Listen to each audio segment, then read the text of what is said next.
Thank you for listening to another episode of the Spotted Pod.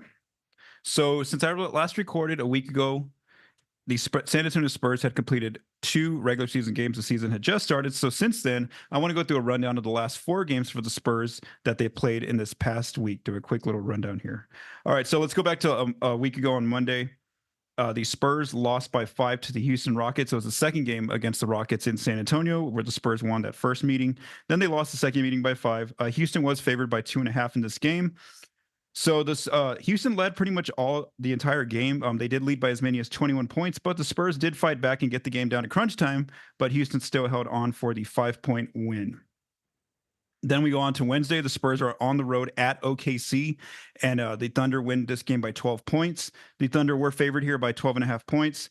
It was pretty close in the first quarter, but then from there, the Thunder took control of the second quarter. They led by as many as 19 points, and pretty much with the Spurs having a back-to-back in Utah the next night, Coach Pop pulled the starters midway through the fourth quarter, so that game was pretty much decided pretty early. Then on Thursday, on the second night of a back-to-back, it was actually Halloween night. The Spurs are in Utah on the road on the second night of back-to-back, and they win this game by 18 points. A very impressive win for San Antonio, even though I know the Jazz haven't won a game this season. So the Spurs were favored by 2 points in this game, despite being on the second night of a back-to-back, and a big reason for that was because Jazz star Lauri Markkanen was out of this game. I think what back spasms was the injury. So in this game, the Utah actually led pretty early. They led by 11 points early in the first quarter. The Spurs, though, fought back and they took control in the second half, and they led by as many as 20 points, and they held on for the 18-point win. They won pretty comfortably here on the road at Utah, and that was actually the first double-digit deficit that the Spurs have come back from this season in that win over Utah. So that was again on Thursday. And then the most recent meeting for the Spurs came on Saturday. They were back in San Antonio. They were hosting the Minnesota Timberwolves, and they won by 10 points. The Spurs did. Minnesota was favored by 3.5, but they came into some challenging circumstances. They were on the second night of a back-to-back after playing the previous night against Denver in a game that they won against the Nuggets, where the Wolves actually, had to come back in the final few minutes there, and so they really, and then I think their flight didn't get until 4 a.m. in San Antonio. So it was a full Wolves roster, available to rotation players, but they were a little tired there, you can tell, and so it was close in the first half. The Wolves tried to hold on with the Spurs, but they just quite couldn't. The Spurs took control in the second half, and they led by as many as 19 points. And then basically with like 6 minutes left or 5 minutes left, Chris Finch, the coach from the Wolves, pulled his starters, and so the Spurs held on for the win. And so the Spurs actually did pretty good here these last 4 games. They were Vegas said they were supposed to go 1-3, and it said they defied those odds and they went 2-2. So they are on a 2-game winning streak, won consecutive games for the first time this season, and they are 3-3 now on the season. They do have another game on Monday on the road at the Clippers, who are going to be without Kawhi Leonard. All right, so what I've done here is our next topic. So again, that was just a quick rundown of the last 4 games since I last recorded an episode of the Spotted Pod. Now what I'm going to do is talk about the team overall in some different categories, and then from there I talk about some individual players through 6 games of how they're performing. And I do want to warn too about if I get into stats here that it is just a 6-game sample size. It's usually better to start talking when you really dig into data after like a 20-game sample size. That's a pretty good picture of what a team is and who the players, how they're performing early on in the season. So let's just talk about what numbers we do have though. So one of the strengths for the Spurs early on, as we've seen in these first 6 games, is their team defense. They've been playing really good defense, picking up from where they left off last year. That's something that Coach Pop said they have done. I do want to note that the stats I'm using are from cleaningtheglass.com, and the reason why I like to use Cleaning the Glass's stats is because they do take out the what we call the garbage time. So again, they're really just all those competitive minutes is where their data is coming from, and so that's why I do like to rely on Cleaning the Glass here. So first of all, the Spurs have a top 5 defense right now through 6 games. They are actually 4th in defensive rating according to Cleaning the Glass. They have the 5th best effective field goal percentage of holding the opponent to just 51% effective field goal percentage. So again, effective field goal percentage is tying in the value of the 3-point shot with the other shots, the 2-point range shots. And so the Spurs are doing a great job here, especially interior. I mean, teams are really struggling against them to score inside. Obviously, they have Wemby, they have good rotations going on right now. They really cramp the paint for the opponent. They're really contesting a lot of shots. It's really more so their issues on defense come from more opponent fast break break scoring in games where the Spurs are struggling to take care of the ball. And then also, certain teams that have really good high volume 3-point shooters, such as the Thunder, who had Lou Dort, who was just, knocking down spot up threes. Also, a team like the Rockets have Jalen Green, who comes off of screens, and Fred VanVleet, who can make threes. So it really depends a lot too on the matchups that they're playing. But overall, they have the fifth best effective field goal percentage on their defense. Turnover percentage isn't too high. I mean, it's about league average, not too bad. There was a good game against Utah where they really applied pressure. The Spurs did. They actually got, I think it was 16 or 17 steals in that game, or 13 steals. I don't remember the number. It was definitely double digits. I don't want to say a number out there, but it was definitely a really good night for them in the steal department. Really applying pressure, really picking off passes and taking the dribbles away from the Jazz guards in that game against Utah. But overall, for the season, they're about league average and forcing the opponent into turnovers. They're doing a great job on the boards. I know early on in their first few games, they did have a little bit of an issue rebounding, especially that game against Dallas to start the year. But overall, though, they're doing a pretty good job here. They're 10th in opponent offensive rebound percentage. So again, they're taking care of the board. And then they're doing a great job. And one of their principles that a coach pop defense always has, which is not putting the opponent on the free throw line. They're 8th here. So again, a top 10 team here in opponent free throw rate. They're not putting their opponent on the line much. And then this is just something that I've seen overall, and these numbers do reflect it. It's their half court defense. I mean, like I said, if they're turning the ball over in a game, it's easier for the team to get out, the opponent to get out and have fast break scoring against them. But when they're taking care of the ball, the Spurs are able to play are able to slow down the other team, which means that other team now has to score against them in the half court, and that is becoming very difficult for opponents. We do see here that they have the 4th best half court defense according to Cleaning the Glass. Teams are only scoring 88.6 points per 100 possessions. So again, when it becomes a half court battle here, I mean, the Spurs' defense really comes to light here. They make it tough for teams to kind of get into different rotations. They have different schemes that they can use, whether they want their bigs like Wemby or Sochan kind of switching on guards or wings. They could have them drop and pick and roll. They can have them hedge and recover. There's all sorts of different things that they can do, and they have just more size out there. With Sochan being a versatile player who can play he can defend guards, he can play interior. You got Wemby out there who can kind of switch back and forth. And then they have, Julian Champagne's doing his job defensively. They have Stephon Castle coming off the bench. Just have a lot of good defenders. Even a player like Chris Paul, I know he's older at 39 years old. There's times when he's actually doing a pretty good job with steals and deflections and things like that. He's being very active on the defensive end. So that's one of the highlights for the Spurs early on to start the year, is that their defense is very good. And even if we look at their numbers, if you just throw away that one Dallas game, the first game, that's the only team, Dallas, that has scored over 106 points. I mean, that has scored 107 or more points. They actually put up 120 on the Spurs. But other than that, even in all these losses against like Oklahoma City and against Houston, the Spurs have held those teams to 106 or fewer points. So again, defense has definitely been the highlight for the Spurs. And this is going to be a very this is going to keep, if this becomes a real thing, by game 15, 20, the sample size still shows that they're a top 10 defense, then this is a real thing for two things. One, like this team was always going to be into games. I mean, they're going to be in games.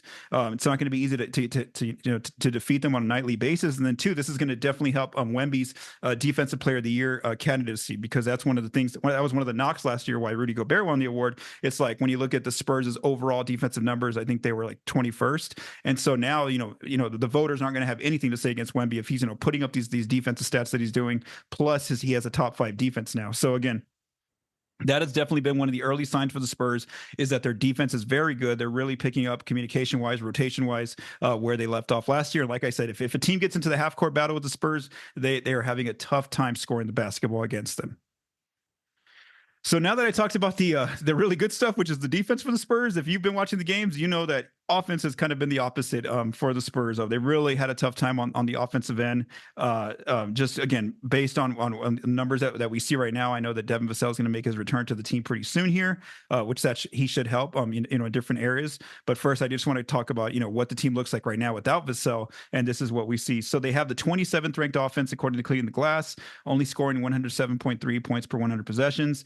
Shooting wise, effective field goal percentage is also 23rd, 52% accuracy in terms of effective field goal percentage. It's really the 3-ball that's really hurting them a lot, where they're struggling to make either open shots or semi-contested shots.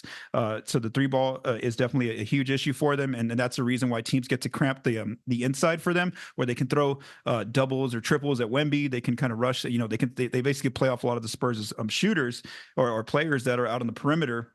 And so that's why it becomes very cramped in there. And that's why we did see against some of the good defensive teams like Houston, like OKC, they are able to really make the Spurs turn over the ball. Where the Spurs, that's one of their areas of concern as well, is turnover percentage. They're 27th in this number, turning the ball over 17% of their possessions. I do want to say they've made an improvement in the last two games against Utah and also against who was it? Utah and Minnesota. They actually did a good job taking care of the ball in both those games. I think it was like 11 turnovers, season low, versus Utah, and then 13 turnovers versus Minnesota. Now, I do want to mention that those two teams are having Utah's definitely not a good defense. They're a bottom 10 defense, and then Minnesota was a good defense last year, but they're not quite at that level right now. When I looked at their numbers today, they were actually 19th in defense. So again, I don't know if that's a real thing yet, that the turnover percentage, but you do think that with more continuity, more games, that this team is going to get better at taking care of the ball, especially when they get Trey Jones back as off the bench. They're going to have really good point guard play with Chris Paul, Steph Castle, and Trey Jones kind of running the point there. And so, again, 2 games in, the last 2 games, they've done a great job with this issue, which is turnover percentage. And the reason why the turnovers are so key is because that leads to the opponent, getting turnovers and taking off the other way. And again, opening up the fast break scoring, really not letting the Spurs' defense now get into the half court. They're having to play out on the full court. And that's the area. Transition defense is where they're not as good as they are defensively. And I do want to say too, something that Coach Pop also mentioned was that if they could just play really good defense, not turn the ball over, much, and even in those nights when they have bad shooting nights, which is like pretty much this entire season so far, they're going to be in every game. That's the reason why they were able to beat a team like Minnesota, beat a team like Houston. Also, I know the Jazz aren't very good, but still make an 11-point comeback. It's because they played good defense, they took care of the ball, and even though they still have their shooting woes, that's going to help them. And again, they're going to get Devin Vassell back. One thing also they don't do well on offense is their free throw rate. They really don't get to the line a lot, and you're going to see that number kind of shrink, I think, because this team has made more of an emphasis in the last few games of taking more 3-pointers. Just that game against Minnesota, they actually took 51% of their shots from 3, so more than half their shots are coming from 3. So again, if that continues where they're taking a lot of threes, a high volume of threes, then of course that's going to have an impact on them getting to the free throw line. They're not going to get there that often. And then just what we see on by the eye test, when you watch the games, they really struggle, the Spurs, in the half court. And so that shows that as well with the numbers, where they are ranked 23rd in half court offense, scoring 92.1 points per 100 possessions. So again, offense has definitely been the issue for this team. And I'm going to talk about some of the players here in a bit. Let me see here. And then just shooting overall, like I said, they've only shot 33% from 3 and one, better than 33% from 3 in just one game. It was that was the second game they won against Houston. They shot, I think, 40% from 3-point range. Other than that, they're shooting below 33% in all those games. And again, that's huge because they're trying to take a lot of threes, and teams are purposely leaving them open from 3, but they're not even getting over a point per shot on their 3. So again, one player who's definitely going to help in some of that shooting, some of the playmaking on the offensive end will be Devin Vassell. And we don't know exactly when he's coming back. Coach Pop did say there was a good chance he comes back the first week in November.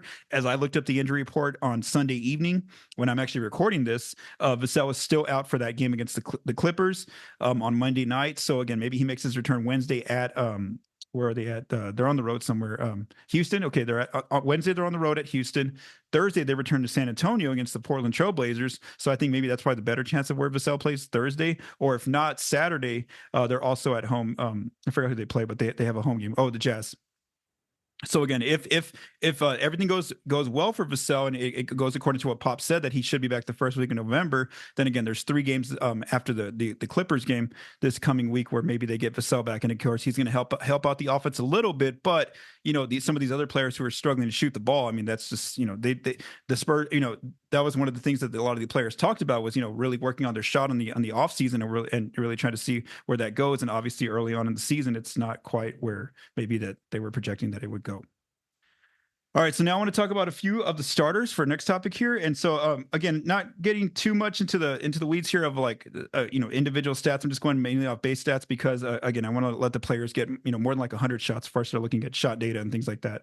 And again, it's only been 6 games. But let's first talk about what are the go-to players for the Spurs. This is Wemby. So in all 6 games, his averages are 18 points on 14.8 shots. I apologize. 14.8 shots, shooting 43% from the floor. He's getting to the line about 4.2 free throw attempts per night, 92% from the free throw line. And then he's taking the most threes on the team right now, 6.8 3-point attempts, shooting 22% from 3-point range. Now, Two things on this number. We did know that one, he was going to be rusty after not playing pretty much since competitive basketball since the Paris Olympics. He only got to play in two halves of the preseason, so his rhythm is kind of still coming along. He also said that he if defenses give him space, he's going to shoot. He feels like he's going to make those, so he's going to shoot them. He's mentioned how he feels like he needs to be in a rhythm to have a good shooting night from three. And then Coach Pop also basically has given the green light. He's saying, yes, we want him taking a lot of threes. Obviously, they're not going at a high rate right now, but that's just something to monitor, is that, he's taking the most threes on the team right now, and he's only making 22% of them. You saw what can happen though in like that game against Utah, I think it was, where he made I think 3 or 4 threes in that game. Yeah, it was 4 threes he made, which is a season high. And again, the Jazz were giving him space. Walker Kessler was giving him space from three, and he was going to take it. Whereas you flip to the next game against Minnesota, Rudy Gobert's giving him space, especially in the second quarter, and he kept taking those threes, but he kept missing them for like 3 or 4 in a row. So again, that's just something to monitor is Victor's shot. But like I said, it's very early in the season. I want to see what his data looks like after 20 plus games. Where is his 3-point percentage at? Where's his volume on threes as well by that point? As far as like scoring inside, there's different games. Against Houston and OKC, they did a great job. Those two teams defensively of scheming for him very well, of putting wings on him. The Rockets put Dylan Brooks on him, and then the Thunder put on Jalen Williams. And what that does is that allows the bigs, Chet Holmgren for the Thunder, whoever the Rockets have, it allows the bigs, Jabari Smith Jr., Alperen Sengun, it allows them to basically stay on Sochan, and they're leaving those bigs are basically leaving Sochan open from three. On the arc, and then that allows those bigs to be second, interior defenders to guard Wemby. Then plus all the wings and guards kind of hound Wemby as soon as he puts the ball on the floor against those smaller players. So he did have a tough night against those two teams. Against Minnesota and Utah, he did a better job of, they kind of guarded him more with traditional bigs. So Minnesota had Gobert guarding him. Utah had Walker Kessler guarding him for most of the game. So against the traditional bigs, he was able to, get involved in pick and rolls, get some baskets near the rim, get his mid-rangers going as well. So he does a little bit better job, as we saw early on so far in the season against the more traditional bigs.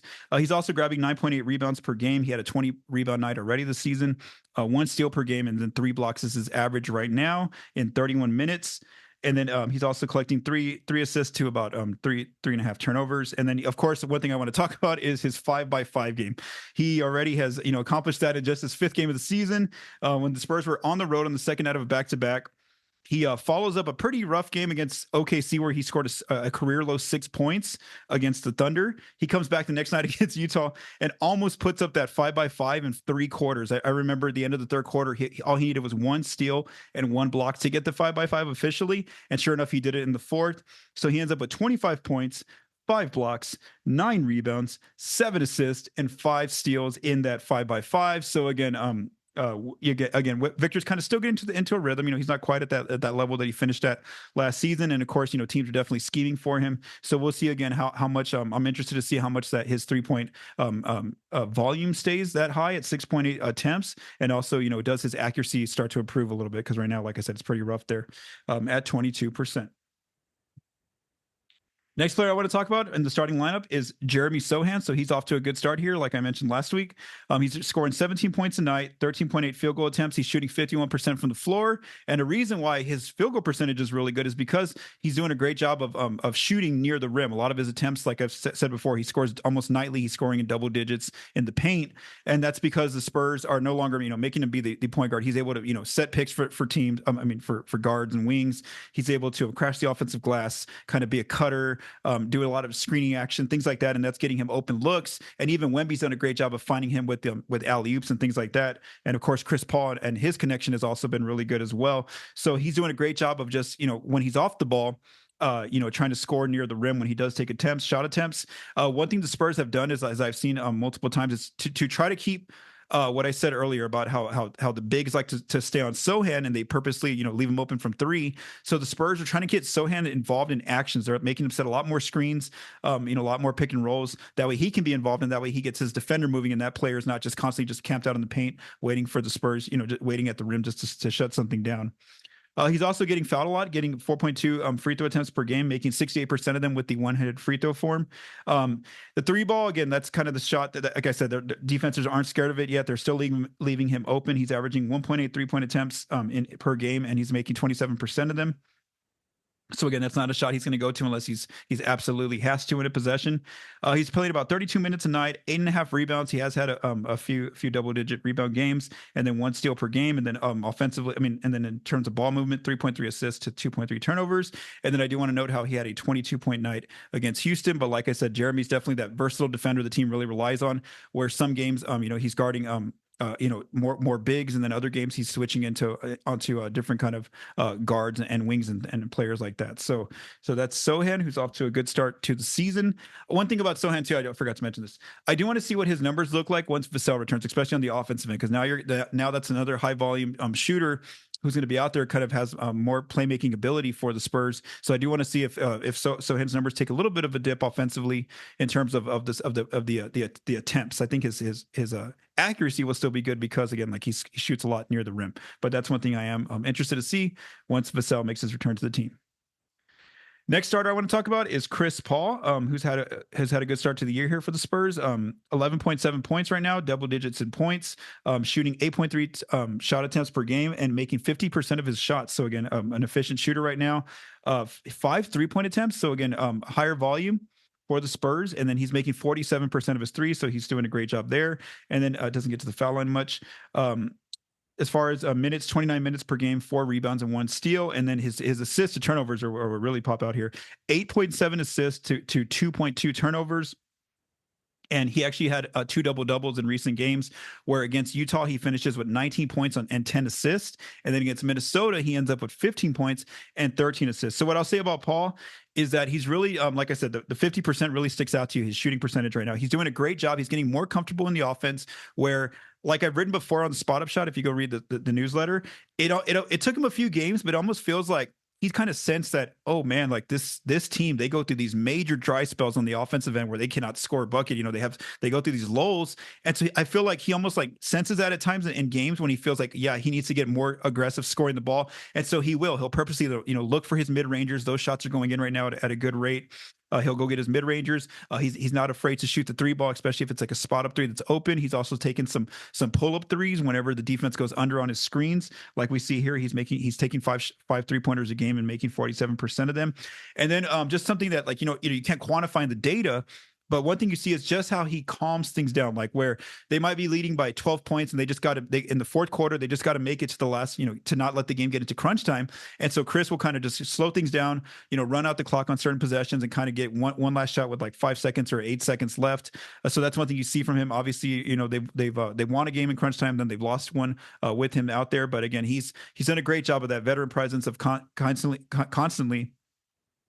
talking to the players, whether he's on the floor or off the floor, you kind of see him talking to refs, talking to the coaches, talking to players over and over again. And so, again, he's kind of showing that veteran leadership, and the players have all talked about how that's just been very impactful for them. And obviously, if you look up his assist, who he's passing to, he obviously finds almost everyone on the floor that's out there with him, but especially Wemby and Sochan. I mean, they're not. When I like to type up the players he passed to and it got assists from, and it's like nightly, it's just like Wemby like 3 or 4 buckets, Sochan 3 or 4 buckets. So yeah, he's done a great job of coming in and playing the point guard role. And now we're gonna have to see how he develops as well.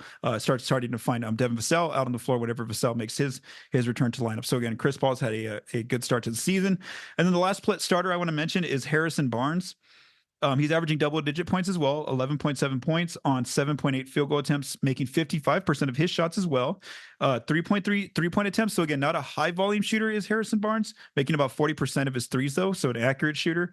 Doesn't get to the line much. Doesn't really board much. It's about 3.2 boards per game in 30 minutes, and then doesn't really get a lot of assists or turnovers as well. It takes care of the ball. So one thing I'll just say about Barnes is that he's like that veteran who's in there. He's not taking a lot of possessions on the offense. He's more of a read and react player, as he's talked about before, where he's kind of just looking at where can he attack the defense if they're out of step, or is there an angle that he can attack from to kind of get near the rim. A lot of his points do come on the inside near the rim, which is why he shoots 55% from the floor. And then of course the 3 ball, it's more so like that spot up shot. If it's there for him, it's wide open, he's going to take it. Or if it's like a quick release on the break, he'll take it if he feels like he's in a rhythm. And then just something else I'll say is that he too, you can see his veteran presence out there at different times, where Coach Pop's going to him as well at different times in crunch time. And then like in that most recent win against Minnesota, again, the Spurs are up by like 10, 12, 14 points. they need buckets to make sure that the Wolves can't get the game close again and get into crunch time. And Harrison's there, making cuts off the ball, rolling and getting layups. So again, he's also providing his veteran presence there in the starting lineup, and then of course he plays in different kind of lineup combinations as well. All right, so now I want to move to the bench, and I want to talk about two specific players and then just some overall themes regarding the bench. So let's first start off with Keldon Johnson. So he's averaging about 12.7 points off the bench right now, 11.5 field goal attempts, shooting 41% from the floor overall. And then he's taking 5 3-point attempts. So again, at least he's doing what Paul's doing, which is being a higher volume 3-point shooter, but he's also struggling with his 3-point shot, which to open the year, he's only shooting 23% from beyond the arc. He's also aggressive in getting to the free throw line, 2.7 free throw attempts per game, making 81% of his free throws. Let's see. Defensively, he's doing a good job on the boards, and also his energy, his hustle. So 6 rebounds per night and 1 steal per night as well is his average in 28 minutes. And then offense, I mean, as far as ball movement, not really too involved there. We're 0.7 assists and 1.2 turnovers. So again, having a little bit of difficulty there. Like I said, he's still finding his way in the offense. It's kind of difficult for him at different times, especially since he's having trouble with the outside shot. So teams are purposely leaving him open. He still does more so like that physical, driving kind of downhill kind of attacking style. That's how he gets his buckets. A lot of his points do come in the paint, similar to Sochan. He's also more like a read and react player where he likes to, if he has a step on his defender, he's going to drive toward the rim. And like I said, when you look at the 41% accuracy, that's he hasn't been finishing as well at near the rim, but he had a good game against Minnesota where he ends up being the leading scorer for the Spurs with 25 points. And on that night, you could see him finishing very well at the rim. He even went against Rudy Gobert multiple times, either taking him off the dribble and finishing with layups, or even going with jump hooks over Gobert. So again, Keldon's kind of been there as well off the bench, averaging about 13 points per game right now. Again, that's his role, where the Spurs need to be more so like a scorer off the bench, and he's been doing that. Malaki Branham has also been a player who's really improved off the bench. He was, like I said before, he wasn't in the rotation pretty much during the preseason. Blake Wesley was ahead of him in terms of where those two players were at in the guard rotation, and then even the first few games of the season, he really wasn't part of the rotation. But one thing that Branham does that maybe players like Blake Wesley, Stephon Castle have trouble with, and Trey Jones, is that Branham shoots the 3-ball very, at least early on, he's shooting the 3-ball well. So right now off the bench, he's been getting minutes here. He's averaging 9.3 points off the bench, taking 6.3 field goal attempts, making 53% of them. So again, a very efficient shooter right now. 2.7 3-point attempts, again, not high volume, but making 50% of his threes. And then he's also getting to line about 1.5 times per night for 89% shooting from the line. 15 minutes a night off the bench, 2 rebounds, and then passing stats don't look too much too impressive here. 0.8 assists to 1.5 turnovers. He did have 15 points off the bench against Houston and OKC, and like I said, he's pretty much part of the rotation right now, where he's kind of gotten those minutes that Blake Wesley used to have. And so Branham's definitely the fact that he can shoot the 3 right now is what's helping him out. His biggest case, and he's been efficient with the shots he puts up, whether it's in the mid range or putting them up near the rim. He's had some good layup attempts as well, taking his defenders off the dribble. And so Branham's definitely making the most of his time out there, and so he's definitely part of the rotation right now. So this last card that I want to go through, our topic is let's talk about the bench, just overall themes I've seen. So the players who are getting guaranteed minutes right now off the bench are Keldon Johnson, again, 28 minutes, Stephon Castle, the rookie, 20 minutes, Zach Collins, 13 minutes, and then Branham, 15 minutes. So what I want to say is that, we saw Wesley. He was part of the rotation, the 9-man rotation early on, but now his minutes have really started to get cut here. Defensively, he's still doing what he does, putting pressure on the ball, going out there, rebounding. But it's the fact that offensively, he's not, especially the outside shot. It's just like he's not bringing a lot on the scoring department. That's kind of what they need at times when this team's already struggling to score in the first place, even like with the starters. And so that's why I think you've seen Branham kind of get the edge over Wesley here early on. So he's kind of actually got taken out of the rotation. He didn't play much against Utah, and then against Minnesota, he didn't go into the game until the game was pretty much decided when the Spurs, the final 2 minutes when the Spurs pretty much had that as a win. And then I would say also Mamu, something that I had mentioned early on in the preseason was that, once Zach Collins and Charles Bassey came back, we thought for sure Zach was going to be the backup center to Wemby. And sure enough, that's the case. Zach is the backup center. But what we've seen happen already in a few games is that if Zach's not, performing well in games, whether on the defensive end or if he's struggling, if he's not taking a lot of threes, for spacing, or he's turning the ball over, Coach Pop has already gone to Mamu, in certain games. And so Mamu was averaging about 6 minutes in the few games that he's played in. Again, he's not in the rotation, but he's an option that the Spurs will go to on the nights that Zach is having some difficulties. So again, that's just something to watch, is that Mamu can be one of those players who gets inserted into the lineup in different kind of games. And then I do want to mention, just regarding the bench, is that there's going to be less minutes soon to go around, and here's why. One, Vassell's coming back, which means Julian Champagny is probably shifting down to the bench. So Champagny's going to be a player who needs minutes now off the bench. And then also Trey Jones shouldn't be out too much longer. So maybe like one more week, because Coach Pop had originally said about 2 weeks he would be out when he first got injured with that right ankle sprain. So again, that's something to watch as well, is Trey Jones is his injury status as well. He's once he makes his return, he's definitely going to get some minutes. And so that's just something to watch regarding these players, more so off the bench, like Malaki Branham, like Blake Wesley as well. There's going to be other players coming in. So now that kind of wraps up this episode. We look forward to the next episode. So on Monday, what I'll be previewing in the next episode, I'll be talking about the Spurs' game on Monday. They play at the Clippers. On Wednesday, they play at the Rockets. On Thursday, they are at home against the Portland Trailblazers. And then on Saturday, they also play the Utah Jazz. So these are all, maybe, let me see. Yeah, I mean, these are all going to be very, very winnable games for the Spurs. Even Houston, would probably be the favorite at home. But, the Spurs have already defeated them once already this season. So that's kind of what their schedule looks like. So make sure that you check out the spotupshot.com. After every game, I write my analysis after each game. And then I'm also doing some different videos, of course, doing the podcast as well. So make sure you check out the spotupshot.com. Thank you, and have a great week.